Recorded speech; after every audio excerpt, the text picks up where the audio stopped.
Shabbat Shalom.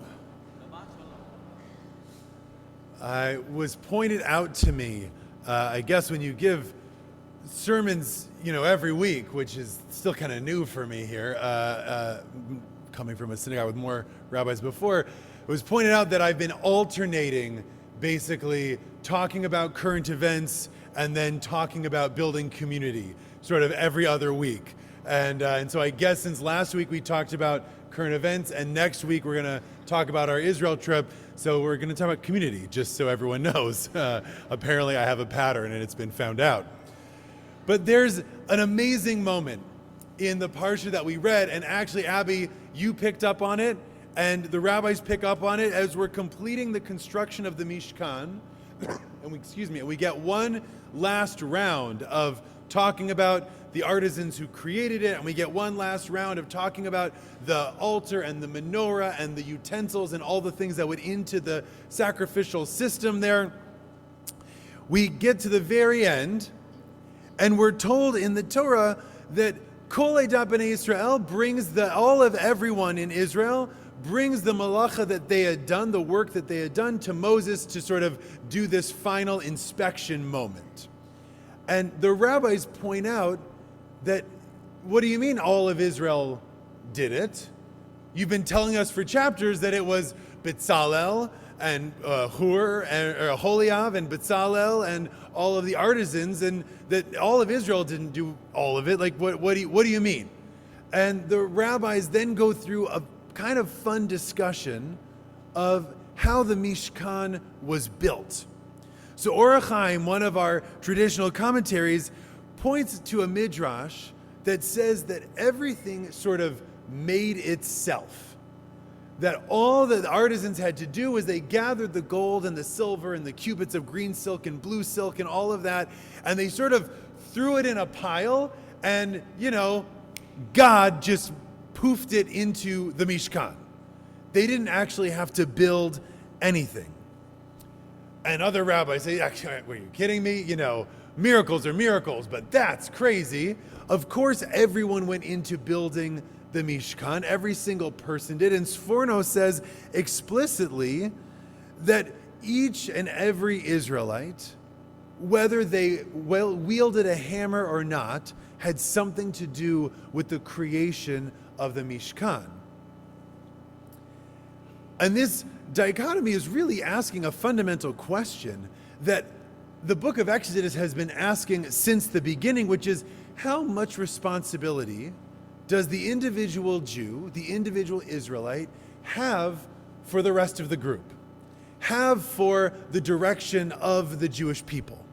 Because we sort of start out with very, very little agency going to the average Israelite. They're slaves in Egypt. They're not really able to do much. We've got basically Moses and God doing everything for everyone. They're raining down fire. They're, bringing us out of Egypt. They're splitting the seas, all of that. Maybe Aaron and Miriam a little bit, maybe Joshua a little, but the group is quite small of people who actually have control over what's happening to the Israelites. And the course of the entire book of Exodus is giving more and more autonomy and power to each and every individual Israelite. I would argue culminating in the end of the parsha that we read today, saying, Kol Edat Yisrael. Every single person had to be a part of building the Mishkan. Everyone needs to be involved in what it takes to build this holy structure. Everyone needs to be involved in bringing something that they have to the table. Now, there's a term that I have learned from a friend of mine who's a professor of sociology and politics, that he writes about political hobbyism. We'll talk about that for a second, but I want to get back to religion. So this is Professor Eitan Hirsch. He's the brother of a conservative rabbi and the brother-in-law of a conservative rabbi, so, he gets quoted, I guess, from the Bima. But he has written a book called Politics is for Power. And he points out that there's sort of a phenomenon that has grown in the last however many years, that we follow politics kind of like sports, right? We see who's up and who's down, and we watch the polls like they're box scores, and we think, and we know a lot about the minutia of the national politics, and we know very little about the politics that are actually happening in our cities and our towns and the things that really can affect us. And he calls this sort of political hobbyism, right? We as a hobby, and I'm guilty of it, we're all guilty of it. The internet and the 24-hour news really makes this quite easy to do. We all are a part of it. But he argues that it's not just about politics where people do this. And he has a whole chapter about religious hobbyism as well. And he talks about the fact that people often in our world today want the religion to be brought to them. Right? They want religion to happen for them. They expect the community to provide certain things and are not always willing to help make that happen. And I want to say, and please hear me very clearly, this shul in this synagogue is an exception to that rule.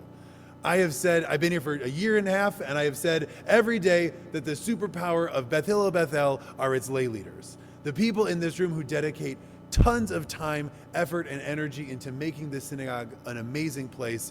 You all deserve credit for that, are not a part of this trend. And yet it is still a true thing in our world that when, you like that? Sorry. Not you, but other people. It is still a thing.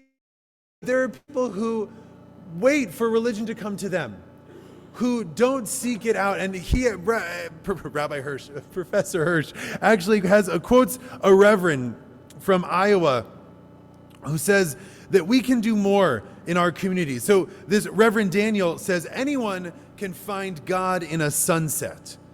It takes a certain maturity to find God in the person sitting next to you, who not only voted for the wrong political party, but has a baby who's crying while you're trying to listen to the sermon. Apparently, Christians in Iowa actually listen to the sermon.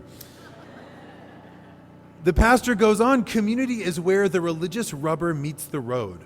People challenge us, ask hard questions, disagree, need things from us, require our forgiveness. It's where we go to practice all the things that we preach.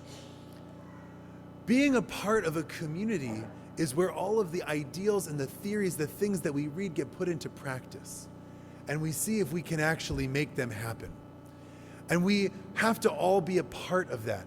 Rav Kook, the first chief rabbi of Israel, has a phrase that he says, which might sound a little familiar to you. I'm going to tell it to you in Hebrew, but the English is going to sound eerily familiar. He says, Chasidim misparim, ma oseh HaKadosh Baruch Hu bishvil hatzadikim. He says, what the Chasidim say, what can God or has God done for the tzadikim? V'anachnu omrim, but we say, ma tzadikim Baruch Hu. But we say, what can the tzadikim do for God? By the way, Cook died in 35, so Kennedy might have taken it from him. I haven't been able to figure that out just yet. Right? Other people say, what has God done for the righteous? But we say, what can the righteous do for God? Because it's our job to build this community and be a part of it. And it's hard. It takes a lot of negotiation. It takes bringing ourselves, our whole selves into a room, and it means accepting the selves and whole selves of other people and hearing about things that we might disagree with, things that we don't like. Many people participated in an event earlier this week that I've heard you, that we heard things we disagreed with, and that's okay. We need to listen to smart people talk about things and think about whether we disagree or not, and then bring our full selves into that conversation to be a part of building this Mishkan together.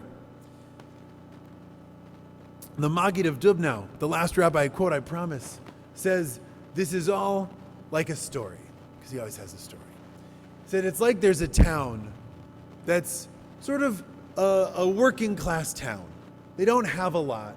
They're just a bunch of craftsmen and artisans, and they hear that the king is coming to pay a visit. And the town kind of is in a panic because they don't know, the king's coming. We have to give the king a gift of some kind, but we're all pretty poor. We don't really have anything that we can give. So what are we going to do? So, says the Maggid, a chacham, a wise person in the town, hears of the problem and says, guys, this is easy. You're all craftsmen. You all can do things. Everybody bring a little bit of your craft and we'll make something mu'urchav. We'll make something, we'll bring it, we'll sort of blend it together and we'll make a gift for the king. And so the glass blower brings a little glass, and the iron worker brings a little iron, and the woodworker brings something made out of wood, and they all sort of put it together. And the king comes and sees this gift that is, we can imagine, it's kind of a weird looking thing. It's got a little brass, a little copper, a little iron, a little wood, a little glass, all of these things. And the king is overjoyed. Why is the king overjoyed? Because everyone made it. Like a bubby. You know, it doesn't really matter how good the artwork is. It's going on the refrigerator no matter what. But the king, says the Maggid, says, wow, look at this glass. Who did that? And sheepishly, the glassblower comes forward and says, you know, that little part, that was mine. And the king says, I love the color. That's so cool. Whoa, look at this iron piece that connects the other. Who made that? And the smithy comes forward and says, it was mine. It was actually, I did that.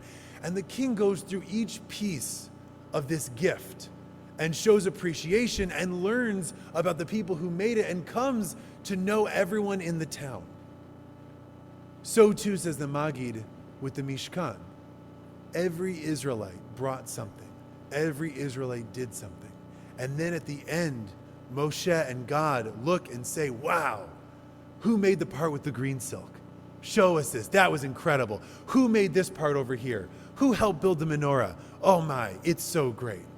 And everyone became seen and known because they're part of the community, but because they brought something to the community.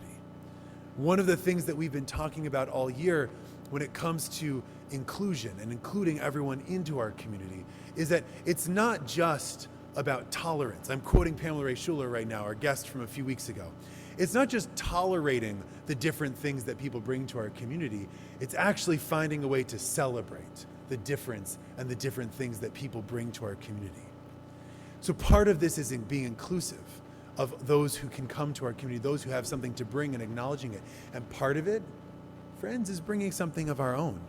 Knowing that this community is what it is because of the amazing people who have come together over the last 65 years to build it and make it awesome. And it can't be anything for the next 65 years without everyone also coming together and bringing something. Even little things, whatever you can do. Can you invite someone for a Shabbos meal? Invite someone for a Shabbos meal. Do you want to sit on a committee? Please, please. Anyone want to sit on a committee? We need you on a committee. Whatever you can do to make this community a holy and sacred place. And it might mean sitting next to the person who voted for the wrong political party and deciding either you're never going to talk about it or you're actually going to talk about it and be polite. Either one is fine, but you got to still come together. Whatever we have to bring, we should bring to this Mishkan so that as we stand and think about it, we can see each and every piece and say, wow, the Chesed Committee is so great. Look at how good they do. This Sisterhood Book Club is incredible. Look at all the amazing, it is incredible. Look at all the amazing things that they learn. Oh my, have you seen the ECC and all the great stuff that they're doing? And the Parent Association is so involved. And wow, we all have to go on the Paperclips trip because Marsha's worked so hard on it and it's going to be amazing and cool. And if you haven't signed up yet, can you still sign up? Is there time? Maybe? Okay, all right, let's do it. Everyone here has something amazing that they bring to the table. Much of it can happen in this building, in this space. Some of it happens elsewhere, and that's amazing too.